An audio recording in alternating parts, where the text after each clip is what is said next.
For decades, the Qajar kings had honed their skills in the art of selling concessions to foreign governments and individuals. Despite the failures of the Reuters saga and the disastrous tobacco deal, they had become apt at navigating the political landscape with cunning and stealth, while also ensuring the satisfaction of those within their sphere of influence.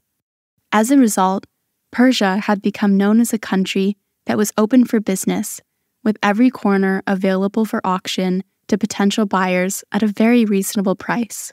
One of these buyers was William Knox D'Arcy. D'Arcy was born in Devon, England in 1849.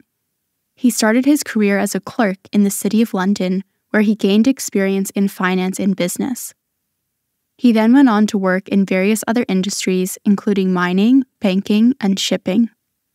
After making a fortune in prospecting for gold in Australia, D'Arcy was beginning to shift his attention to a different type of gold. During the late 19th century, the internal combustion engine represented a crucial technological breakthrough that was poised to revolutionize transportation and industry. However, the rapid adoption of this innovation necessitated an enormous supply of oil. Whoever controlled this resource would yield immense power in the coming years, and D'Arcy was hoping to position himself in that market. In 1901, William D'Arcy signed an agreement with Mozaffar al-Din Shah, where he received the exclusive rights to explore for oil within a large region of southern and southeastern Persia. In return for this concession, the House of Qajar was given £20,000 and a promise of 16% for all future profits. D'Arcy hired a team led by George Reynolds to explore vast fields of the country and find potential oil fields in the region, but finding oil in Persia soon proved easier said than done. Iran's southern and southeastern regions were not known for their hospitable conditions. These regions were under the rule of clans and nomadic tribes that were generally unwelcoming to foreigners. The temperature in these areas soared to 50 degrees Celsius during the day and dropped to freezing temperatures at night. With vast desert areas, finding water posed a significant challenge and was often deemed impossible. But despite the odds, Reynolds persisted with his task and spent the next 4 years searching every bit of the region for potential oil fields. Initially, D'Arcy was eager to spend his fortune on Reynolds and his expeditions, viewing it as an initial investment toward even greater wealth. By 1904, both the team's luck and D'Arcy's finances were beginning to dry out. In 1904, desperate for cash flow, D'Arcy was forced to sell a majority of his rights in Persia to Burma Oil, a wealthy British oil company and a major player in the global oil industry. By 1908, over £500,000 was invested in the Reynolds expedition, but the team had failed to uncover any promising leads. Disappointed by these results and left without hope, the partners ultimately decided to give up their search in Persia and redirect their efforts to other regions. In May of that year, the team sent a telegram to Reynolds informing him that there were no more funds to be spared. The telegram demanded Reynolds to cease all work, let go of the staff, get rid of anything not worth the cost of transport, and head back home. Reynolds had spent the last decade navigating the harshest deserts of Persia for what he had believed the potential to change the future. This black gold had now become his personal Moby Dick, and he was not going to give up the task so easily. Reynolds contended that he could not trust the accuracy of telegrams in the remote regions where he was situated. Therefore, he insisted that the team continue their work until the request could be confirmed through another, more reliable source. By the end of May, while waiting for confirmation, Reynolds' team set up camp in the western part of the country. Masjed Soleyman was a city located in the Khuzestan province of Iran, with a history that dates back to the ancient Mesopotamian empire of Elam. The city boasted numerous archaeological ruins, including an Achaemenid palace and an ancient fire temple attributed to the legendary prehistoric king Hushang. Reynolds' team had set up multiple derricks in the region as a last attempt to hit oil before their eventual dismissal by the British. On May 26, 1908, at roughly 4 a.m, Reynolds was woken up to rambling shouts echoing in the region. He got up and left his tent, only to be met with a mountain of oil spurting above the derricks. It was more oil than he had ever seen in his life. It was the greatest oil field the British had ever found. Hi, my name is Oriana, and you're listening to The Wine and the Sun, a modern history of Iran. In 1917, after the collapse of the Russian Empire, there was a vacuum of power created in the Persian region. For the past century, Russia and Britain had been a permanent presence in the north and south of Iran. Although initially rivals, these two superpowers had come to an understanding to break Iran into two spheres of influence. The 1907 agreement between the two countries gave control of northern Iran to the Russians, and the southern part, especially southeast, to the British. After Reynolds' discovery, the British investors, realizing the high potential of Persian oil fields, organized a new business entity. The Anglo-Persian Oil Company quickly absorbed D'Arcy's rights and took control of the entire oil operation in the region. Masjed Soleyman's wells produced around 900 barrels of oil per day, a significant amount at that time, and it wasn't the only active field in the country. After the discovery, the Anglo-Persian Oil Company, or APOC, continued to drill in other parts of the region, and soon made additional discoveries, which confirmed that Iran had vast oil reserves. These reserves were soon recognized as some of the largest in the world, and Persia became a major player in the global oil industry. 5 years after the Reynolds mission, the British government bought a 51% stake in the APOC for the price of £2 million and became a majority owner of the corporation. The buyout was championed by the then First Lord of the Admiralty, Winston Churchill. Churchill understood the crucial role of oil in the future of military operations. With a looming threat of a global war on the horizon, Churchill recognized the necessity of securing a reliable source of oil to power the British fleet. The British were hoping that access to Persia's vast oil fields would bring them a unique advantage in this critical time and boost their superior naval fleet in the region. Abadan was a city located in the Khuzestan province of Persia, located on the northern side of the Persian Gulf. The city bordered the Ottoman Empire, and it quickly rose to become a central hub spot for the British government in the region. In 1909, the Anglo-Persian Oil Company dispatched R.R. Davidson to explore the area and initiate the process of building an oil refinery. Despite Davidson's initial report describing Abadan as a place of sunshine, mud, and flies, thousands of local people were soon hard at work constructing the necessary infrastructure to transform this barren land into the heart of the British oil industry. By 1911, the first pipeline had been completed, and by the following year, oil was flowing into the city. The development of the Abadan refinery marked a major milestone in the history of the global oil industry and played a significant role in shaping the political and economic landscape of the Middle East in the 20th century. Abadan quickly grew into one of Iran's busiest cities, with a population of over 100,000 residents. However, the city was divided into distinct zones, one reserved for British workers and another, less developed area for the local population. The British workers lived in luxurious homes with breathtaking views of the city, manicured lawns, and every imaginable luxury at their disposal. Meanwhile, the Iranian quarters were marked by a stark lack of even the most basic commodities necessary for a decent standard of living. The Iranian workers were not permitted to enter shops, cinemas, or even ride on the same buses as their British counterparts. As a result, they became second-class citizens in their own country, forced to endure a life of hardship and deprivation while their British counterparts enjoyed the spoils of their labor.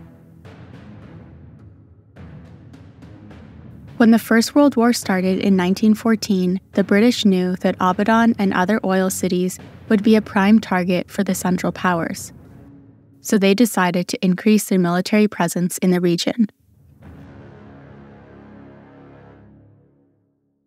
During his tenure, William Schuster, the American Treasurer General, had noticed the weak state of Iran's military and rural police.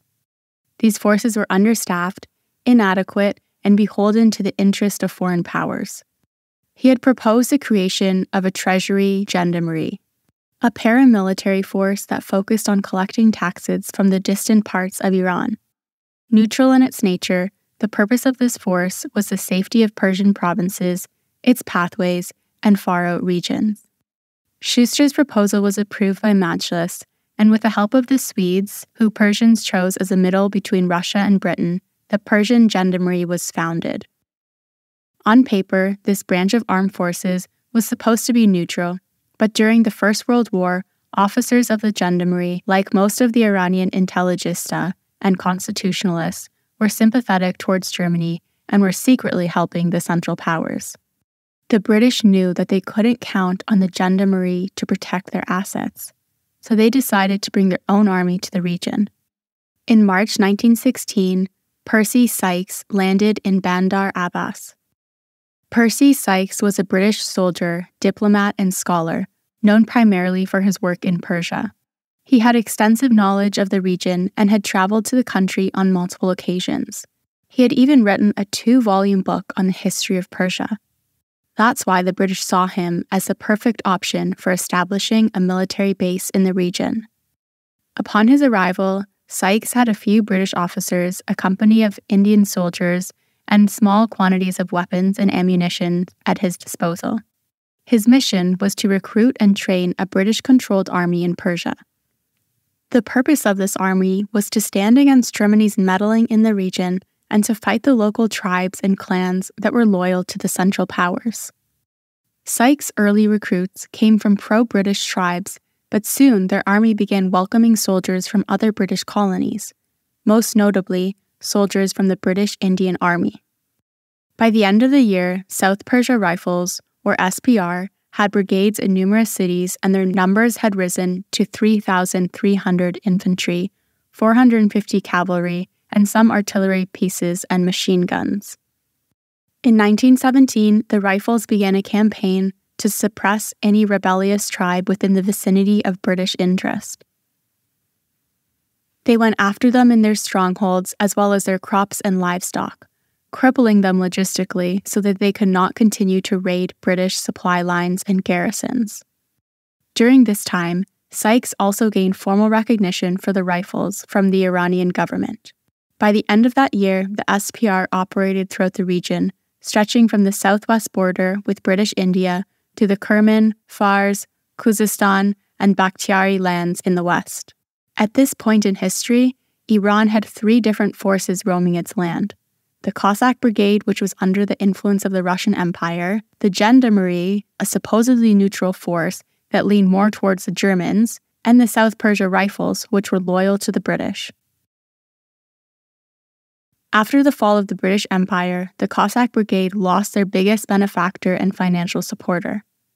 Moreover, all of the Russian dispatches in Iran that were loyal to the fallen empire were denounced by the new regime. The Bolsheviks even sent out their Red Army to hunt the remnants of the White Army, the Russian forces loyal to the Tsarist Russia. Britain, noticing the disarray of the White Army and the Cossack Brigade's financial plight, saw an opening to increase their presence in Persia. In late 1917, they established the North Persian Force, a new military unit aimed to support the stranded Russian soldiers and bring the Cossack Brigade under its wing. Britain was worried that the northern influence of the Bolsheviks might threaten their supremacy in the region, and wanted to make sure that the armed forces in the upper parts of Persia would ensure the safety of their interests. Their worries soon proved to be more than justified. Mirza Kuchak Khan was born in the city of Rasht. In 1905, while a seminary student, he was inspired by the message of the Constitutional Revolution and decided to devote his life to this cause. In July of 1911, he fought against the deposed Muhammad Ali Shah's coup attempt, which ended in his wounding and capture by the Russians. Upon his release, he returned to Rasht, became an anti-Russian activist, and contemplated organizing a partisan war in the forests of his homeland. Despite limited support, Kuchak Khan mobilized a small guerrilla force of like-minded individuals, and the movement grew quickly, attracting peasants, artisans, shopkeepers, and former revolutionaries. Kuchak Khan was described as handsome, charismatic, and witty, yet also irritable and mythical. He dressed in a local Gilan outfit and was seen as a romantic figure, blending anti-imperialism with a socialist flavor and new interpretations of Islam as an anti-colonial force. Before 1917, the Jengal movement, founded by Mirza Kuchak Khan, was a minor irritant to Russian forces and local collaborators in Iran. They engaged in ambushes, looting, and extorting from landlords and merchants to protect peasants from oppression. However, the movement gained new life after the Bolshevik Revolution. After the fall of the White Russian resistance and with the backing of the Red Army, the Jangalists hoped to use their momentum to inspire a social revolution in Iran. They even declared a Soviet republic in Iran known as the Gilan Socialist Republic. During this time, a rift in ideology became apparent in the movement. While Mirza Kuchak Khan was a nationalist with Islamic sentiments, with the support of the Bolsheviks, the movement was tilting toward a strong socialist ideology.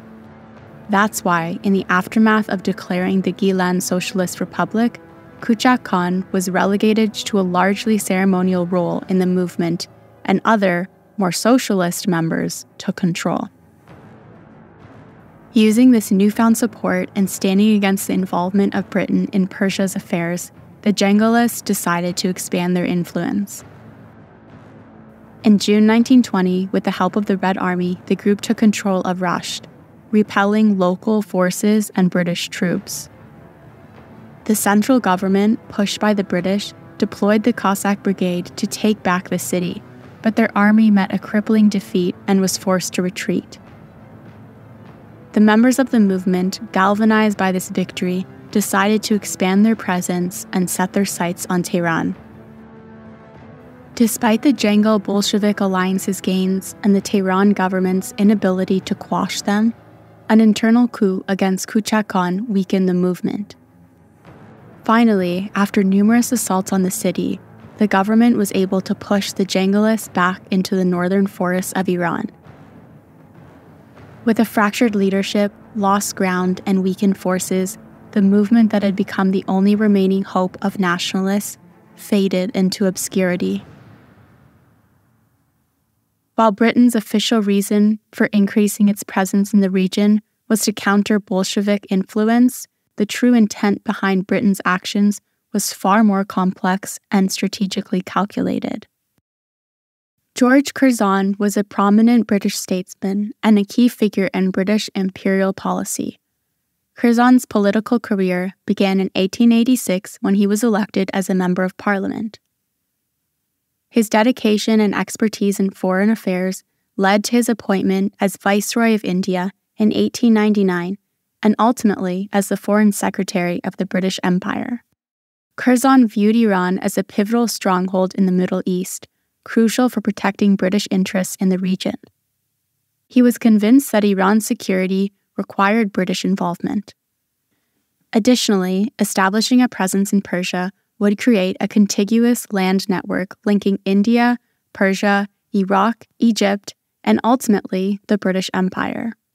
That is why the prospect of a new Anglo-Persian agreement seemed like the perfect opportunity for him to exert the might of the British into a land that up until now has managed to retain a semblance of independence. The agreement was first ideated by Percy Cox, the British envoy in Tehran. Cox, much like Curzon, understood the importance of Iran in safeguarding Britain's assets and saw this as an unofficial way to give Iran a British protectorate status. A British protectorate was a type of colonial rule used by the British Empire where a region or territory was governed or overseen by the British without being directly administered as part of the empire. In a protectorate, the local ruling structure was typically left intact, but it was expected to follow the advice or directives of British advisors on issues such as foreign affairs and defense. Up until then, due to the existence of the Russian Empire and their rivalry with Britain, Iran was seen as a buffer zone. The Anglo-Russian Agreement of 1907 divided the country into two spheres of influence. But now, Britain wanted to have complete control of Iran's internal affairs. On the surface, the 1919 agreement was about mutual collaboration and partnership between the two nations. It promised British financial, technical, and military assistance to Iran, in return for Iran's exclusive reliance on Britain in areas like defense and foreign policy. The agreement highlighted the ties of friendship between the two nations and expressed a commitment to the progress and prosperity of Persia. It also categorically affirmed the independence and integrity of Persia. While the agreement emphasized Iran's independence, deep within its articles laid the foundation of control and decay. The agreement essentially allowed for the British to assume full control over certain aspects of Iran, with a significant focus on the oil resources that were being extracted by the Anglo-Persian Oil Company. It sought out Iran's revenues and customs as collateral for loans given to the Persian government and forced the hiring of British financial and military advisors at the expense of Iran.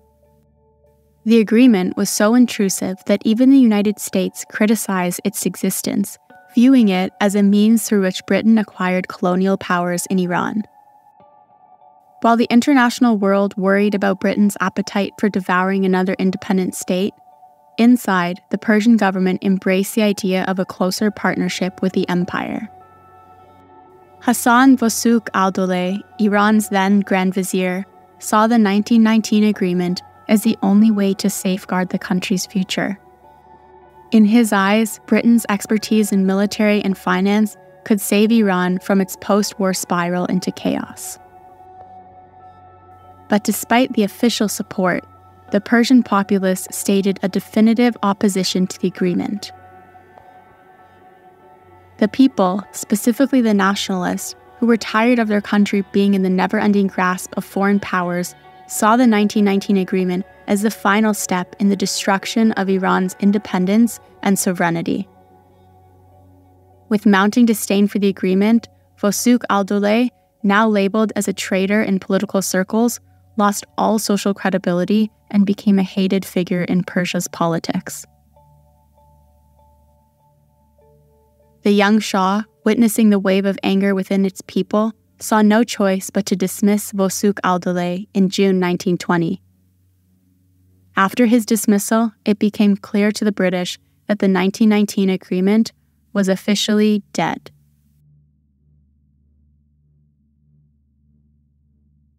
The cancellation of the 1919 agreement was a great win for Iranians, but people knew that a few signatures, or their lack of, was not going to change the status quo of the land. With Britain controlling 3 of the 4 main military fractions of the country, Iran was destined to forever be under its control, even if the influence was never ratified by the government and Majlis.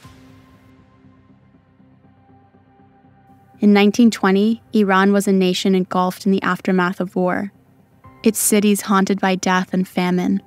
The constant turnover of key government officials rendered any lasting improvements a distant dream. The unofficial military occupation, along with rampant gangs and looters, turned everyday life into a relentless struggle for survival. However, the next year brought about a momentous change. Iran, desperate to escape its plight, was on the verge of a historical transformation. On a cold winter morning, as the people of Persia awoke, they found themselves in a brave new world with the destiny of their country forever changed. In the next episode of The Lion and the Sun, Reza Khan steps onto the political stage of Iran, and the Qajar dynasty inches closer to their ultimate demise. Thank you for joining me on this episode of The Lion and the Sun. To learn more about the events and people mentioned in this episode, please visit our website at thelionandthesun.org.